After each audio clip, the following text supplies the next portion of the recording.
Praise the Lord. இன்னைக்கு டிராயிங்கான Bible verse என்னன்னு பார்க்கலாமா? நாவும் அவைக்குரிய நாவும். நம்ம ஸ்பிரிச்சுவல் ஆர்கன்ஸை கொடுத்த லைனாக வந்து நம்ம டாபிக்ஸ் பார்த்துட்டே வரோம். அதெல்லாமே நம்ம பிளேலிஸ்ட்டே ஆட் பண்ணுறேன். கீழே டிஸ்கிரிப்ஷன் பாக்ஸ்லேயும் அந்த லிங்க் நான் கொடுக்குறேன். பார்க்காதவங்க நல்லா பாருங்கள். இன்னைக்கு நம்ம வந்து நாவு கொடுத்து பார்க்கலாம். நீதிமொழிகள் 10வது அதிகாரம் 20வது வசனம். நீதிமான்களுடைய நாவு சுத்த வெள்ளி, துன்மார்க்கனுடைய மனம் அற்ப விலையும் பெறாது. அதாவது நீதிமான் ஆண்டவர் ரத்தத்தினால கழுவப்பட்ட ஒருவருமே நீதிமான்களா இருக்கும். பாவத்தெல்லாம் ஆண்டவர் வந்து அவர் ரத்தத்தினால நீக்கப்பட்டு நம்மளை வந்து ஒரு நீதிமானா நிறுத்தியிருக்காரு. ஸோ நம்மளோட நாவு வந்து எப்படி ஒப்பிடுறானா வந்து சுத்தமான வெள்ளியாம். அந்த வெள்ளி வந்து அதை சுத்தம் பண்றதுக்கு அதை புடமிட்டு அதை உருவாக்கி ஒரு வெள்ளி அப்படின்ற ஒரு மதிப்பை கொண்டு வர்றதுக்கு எவ்வளோ பிரயாசப்படுறாங்களே. அது வெளியில் அவுட்கம் வந்து அவ்வளோ சுத்தமான வெள்ளி அப்படின்றது அவருக்கு மதிப்பு எவ்வளோ இருக்கும். அதுக்கேற்ற மதிப்பை நம்மளுக்கு வந்து ஆண்டவர் கொடுக்குறாங்க. ஸோ நீதிமான்களாக்கப்பட்ட நம்ம நாவு என்றைக்குமே வந்து சுத்தமாக இருக்கணும். அதனால தான் அது ஆண்டவர் வந்து சொல்றாரு, சுத்த வெள்ளியா வந்து ஒப்பிடுகிறேன் அப்படின்னு சொல்லி சொல்றாரு. அதே துன்மார்க்கரோட மனம், துன்மார்க்கமா நடக்கிற அவங்களோட மனசு எப்படி இருக்கும்னா அற்ப விலை பெறாதது. அவங்களுக்கு வந்து விலையே இல்லை. அவ்வளோ அற்பமான ஒரு விஷயம். அவங்க எப்பவுமே இந்த தீய செயல் தானே யோசிச்சுட்டு இருப்பாங்க. என்னென்ன பண்ணலாம், தீமையா எப்படி நம்ம வந்து சம்பாதிக்கலாம், தீய செயலை வச்சு எப்படி மனுஷனை அடிக்கலாம் அப்படின்னு அந்த தீய செயல துன்மார்க்கமான செயல் இருக்கிறதுனால அவங்களுக்கு ஆண்டு கொடுக்குற மதிப்பு என்ன தெரியுமா? அற்ப விலையம். அப்படிப்பட்ட ஒரு வந்து விலையை நம்ம இருக்கக்கூடாது. எப்போதுமே நீதிமானா அது சுத்த வெள்ளி உடையவங்களா நம்ம இருக்கணும். இசப்பாயிட்ட நம்ம கேட்கணும், நான் வந்து நீதிமானா இருக்கணும் இசப்பா, என் நாவு என்னைக்குமே சுத்த வெள்ளியா இருக்கணும் இசப்பா, எனக்கு கிருபை தாங்க அப்படின்னு கேட்கணும். அதே அடுத்த வசனம் 1 பேதுரு 3வது அதிகாரம் 10வது வசனம். ஜீவனை விரும்பி நல்ல நாட்களை காண வேண்டும் என்று இருக்கிறவன் பொல்லாப்புக்கு தன் நாவையும் கபடத்திற்கு தன் உதடுகளையும் விலக்கி காத்து. 11வது வசனம். பொல்லாப்பை விட்டு நீங்கி நன்மை செய்து சமாதானத்தை தேடி அதை பின்தொடர கடவான். அதாவது ஜீவனை விரும்புகிறவன், அதாவது கர்த்தரோட வார்த்தை தான் ஜீவ வார்த்தை. அந்த ஜீவ வார்த்தையை விரும்பி அந்த ஜீவ வார்த்தையை உட்கொண்டு நல்ல நாட்களை காண வேண்டும் என்று கர்த்தரோட வேத வசனத்தை 20 பக்கம் தியானிக்கிறேனே பாக்கியமானு சொல்லலாம். ஸோ அதை தியானிச்சு வரும்போது நம்மளோட ஆத்மா வந்து உயிர்ப்பிக்கப்படும். கர்த்தரோட வார்த்தை நமக்குள்ள போக போக போக ஒரு நல்ல புது சிருஷ்டியா நம்ம மாறுவோம். நம்ம மாறுறது மட்டும் இல்லாம நம்மளோட செயலும் வந்து புதிதா இருக்கும், நன்மையா இருக்கும். நல்ல விஷயமே நம்ம செய்வோம், பார்ப்போம், நடப்போம், நல்ல விஷயத்த மட்டும் சொல்லுவோம், எல்லாமே நல்லதா வந்து செய்வோம். அப்ப நம்மளோட நாட்கள் எப்படி இருக்கும்னா நல்ல நாட்களா இருக்கும். அந்த நல்ல நாட்களை காண வேண்டும்னு விரும்புகிறவனுக்கு வந்து பொல்லாப்புக்கு தன் நாவை வந்து விளக்குறானா. அப்படி நல்ல விஷயங்களை நம்ம கேட்க கேட்க கேட்க நம்மளோட சுபாவமே நல்லதா மாறும்போது நம்மளோட நாட்களுமே நல்லதா இருக்கும். அப்போ வந்து என்ன பண்ணுவாங்கன்னா அந்த அவங்களுக்குள்ள இருக்க பொல்லாப்பான வார்த்தைகள், செயல்கள் அதெல்லாம் நாவை விட்டு அகன்று போகும். கபடத்துக்கு தன் உதடுகளை விளக்குவான். அந்த கபடமான செயல்கள், தூஷணமான பேசுற விஷயங்கள், புறங்கூறுற வார்த்தைகள், இது எல்லாமே வந்து அதெல்லாமே நாவு வந்து விளக்கியே ஆண்டவர் வந்து செய்வாரு. நம்ம வந்து ஜீவ வார்த்தைகள் நம்ம வாஞ்சியா இருக்கணும். அவரோட வார்த்தையை உட்கொள்ள நம்மளோட செயல் நல்லதா இருக்கும் போது நம்ம நாட்களும் நல்லதா இருக்கும். நம்மளோட நாவுல இருந்து வர வார்த்தைகளும் நல்லதா இருக்கும்.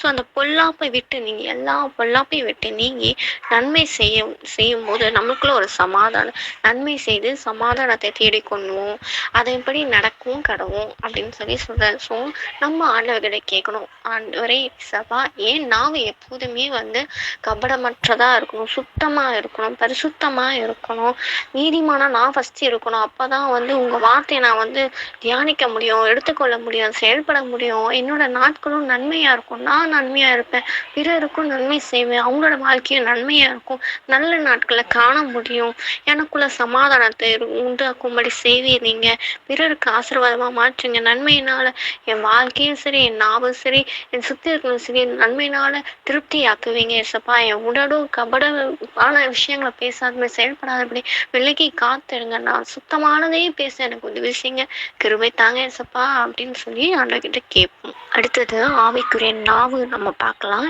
யாக்கோபு 3வது அதிகாரம் 5-6 வசனம். அப்படியே நாவானது சிறிய அவயவமாய் இருந்தும் பெருமையானவைகளை பேசும். பாருங்கள், சிறிய நெருப்பு எவ்வளவு பெரிய காட்டை கொளுத்தி விடுகிறது. நாவும் நெருப்பு தான், அது அநீதி நிறைந்த உலகம்.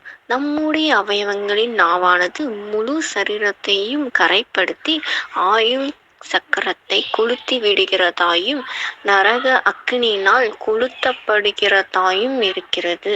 அதாவது நாவு வந்து சிறிய அவயவம் தான்.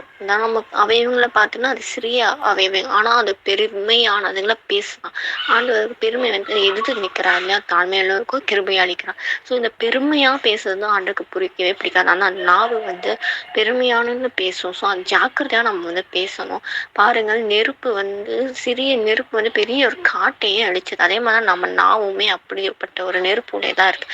சின்ன ஒரு வார்த்தை தான், ஆனா சில பேர் வாழ்க்கையை வந்து அழிச்சிருது, ஒன்றும் இல்லாம ஆக்கிறது. டிப்ரெஷனுக்குள்ளா போய் வாழ்க்கையை தொலைச்ச நிலைமைக்கு வந்து நிறைய பேர் ஆளாக்குறதுக்கு இந்த நாவின் வார்த்தைகள் தான் காரணமா இருக்கு. ஸோ அப்படி நம்ம இல்லாம பிறரோட வாழ்க்கையை கட்டி எழுப்புற நாவும் வார்த்தைகள் தான் இருக்கணுமே தவிர அழிக்கிற நாவா இருக்கக்கூடாது. நாவானது முழு சரீரத்தையும் கரைப்படுத்துறமா. ஒரு வார்த்தை பேசுற அந்த வார்த்தை அவங்க வாழ்க்கையை அழிச்சுட்டு அவங்க சரீரம் முழுவதையும் வந்து அழிச்சிருது. அவங்களோட ஆயுசு சக்கரத்தையும் வந்து குறைச்சிருதான், கொளுத்தி விடுகிறதாம். விசுவாச வார்த்தைகளே பேசுங்கன்னு சொல்லி தான் ஆண்டவர் சொல்றாரு இல்லையா. ஏன்னா நீங்க விசுவாசத்தை அறிக்கை செய்யதான் அந்த விசுவாச வார்த்தை நமக்குள்ள கிரியை செய்ய நம்மளும் வந்து புதுப்பிக்கணும். அதே காரியத்தை வந்து செய்யறதுக்கும் பலனும் உற்சாகத்தை தரும். அதுவே நம்ம அவிசுவாசமா சொல்ல சொல்ல சொல்ல அவ்வளவுதான், வாழ்க்கை முடிஞ்சிச்சு, இதுக்கு மேல என்ன அப்படின்னு நெகட்டிவ் தாட்ஸை நம்ம கொண்டு வர நம்மளே நாம் அழிச்சு கொண்டு வரும். தேவையில்லான அந்த சூசைட் தாட்ஸை கொண்டு வர்றதே இந்த அவிசுவாசம், இந்த வாயின் வார்த்தைகள் தான். இதனால வந்து நிறைய பேர் வாழ்க்கையை வந்து தொலைச்சிட்டு இழந்து நிற்கிறாங்க எத்தனை பேர். ஸோ நாம் வார்த்தைகளை நம்ம வந்து கண்ட்ரோல் பண்ணி நம்ம வந்து கரெக்டாக பேசணும். நல்லதே பேசணும், தீமையே பேசக்கூடாது. அது வந்து நரக அக்கினினால் கொளுத்தப்படுகிறதாயும் இருக்கு. அந்த நாவின் வார்த்தை பிறரை வந்து அழிக்கக்கூட அந்த தன்மை, நெருப்பு எப்படி அழிச்சிருமோ அந்த மாதிரி அவங்க வாழ்க்கை அழிக்கிற தன்மையுடையதான் அது இருக்கு. ஸோ நம்ம நாவின் வார்த்தைகளை வந்து பார்த்து வந்து பேசணும். அதே நீதிமொழிகள் 31:26 சொல்லுது, தன் வாயை ஞானம் விளங்க திறக்கிறாள், தயவுள்ள போதனை அவள் நாவில் மேல் இருக்கிறது. அதாவது ஸ்திரீ வந்து எப்படியெல்லாம் இருக்கணும்னு சொல்லி இந்த நீதிமொழிகள் 31 அதிகாரத்துல ஃபுல்லா வாசிச்சீங்கன்னா தெரியும். ஸ்திரீயானவன் தன் வாயை வந்து ஞானம் விளங்க வந்து திறக்கிறாளாம். ஸோ அவளுக்கு தயவுள்ள அந்த போதனை வந்து அவள் நாவல இருக்குமா. ஸோ நம்ம வாயை திறக்கும் போது ஞானமா பேசுறதுக்கு தான் வாயை திறக்கணும். அவளோட நாவு வந்து எப்படி வந்து தயவுள்ள போதனை இருக்கும், அதே மாதிரி நம்ம நாவுமே வந்து தயவு நிறைந்த போதனை, பிறரோட வாழ்க்கையை கட்டி எழுப்புற மோட்டிவான தாட்ஸ், அவங்க நல்வழிப்படுத்தின நல்ல பாதையில நடக்கணும் அப்படின்னு சொல்லி ஒரு ஞானமான ஒரு நல்ல போதனையை வந்து பேசுற நாவா தான் நம்ம நாவு இருக்கணுமே தவிர பிறர் வாழ்க்கை அழிக்கிற நாவா நம்ம இருக்கக்கூடாது. அடுத்தது நீதிமொழிகள் 18:21 சொல்லுது, மரணமும் ஜீவனும் நாவில் அதிகாரத்தில் இருக்கும், அது பிரியப்படுகிறவன் அதன் கனியை புசிப்பான். அதாவது நம்ம நாவல தான் வந்து மரணமும் ஜீவனும் இருக்கு. நம்ம பேசுற வார்த்தைன்னா நம்ம வந்து சரீரம் முழுவதும் கீழ்ப்படிந்து நடக்கும். ஸோ அதை வந்து அந்த அதிகாரம் வந்து அந்த நாவுக்கு தான் கொடுக்கப்பட்டிருக்கு. ஸோ அதை பிரியப்படுகிறோம். ஒண்ணு மரணத்தை பிரியப்படனா அது கூட கனிங்களை கொடுப்பான்.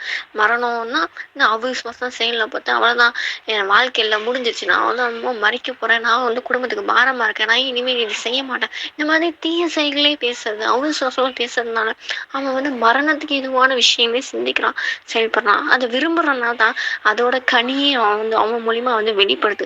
அதே நீங்க ஜீவனை பேசும்போது நிச்சயமா இந்த சூழ்நிலை மாறும், தேவன் எல்லா அற்புதம் செய்வார், என் நிலைமை மாறும், அநேக ஆசீர்வாதமா மாற்றுவார், பிறரோட வாழ்க்கையை கட்டி எழுப்பதற்காக என்னை சாட்சியுள்ள வாழ்க்கையை வாழ வைப்பார் அப்படின்னு சொல்லி விசுவாசத்தை நம்ம பேசும்போது அந்த கனியை நம்ம வெளிப்படுவோம். விசுவாச கனி 9 கனிகளை விசுவாச கனி இருக்கு, அந்த கனி வந்து நம்ம வந்து வெளிப்படுத்தினா நம்ம வாழ்க்கையிலும் அது ஆசீர்வாதமா இருக்கும், பிறர் வாழ்க்கையும் ஆசீர்வாதமா இருக்கும். ஸோ இது வந்து ஆவிக்குரிய நாவு. நம்ம ஆண்டவரை கேட்கணும், ஆண்டவரே என் நாவை என்னைக்குமே ஆவிக்குரிய நாவா இருக்கணும்ப்பா, ஜீவனுள்ள வார்த்தையை தான் நான் பேசணும்ப்பா, விசுவாசம் உள்ள வார்த்தையை தான் நான் பேசணும்ப்பா, ஞானம் உள்ள வார்த்தையை தான் நான் பேசணும் ஏசப்பா, தயவுள்ள போதனை உள்ள வார்த்தைகள் என் நாவல இருந்து புறப்படட்டும் ஏசப்பா, பிறர் வாழ்க்கை கட்டி எழுப்புற நாவா இருக்கணுமே தவிர இந்த சின்ன நெருப்பு பெரிய காட்டு அழிச்சிடுது, அந்த மாதிரி இந்த சின்ன நாவு பெரிய ஒருத்தவங்க வாழ்க்கையை வந்து அடிச்சிடக்கூடாது ஏசப்பா.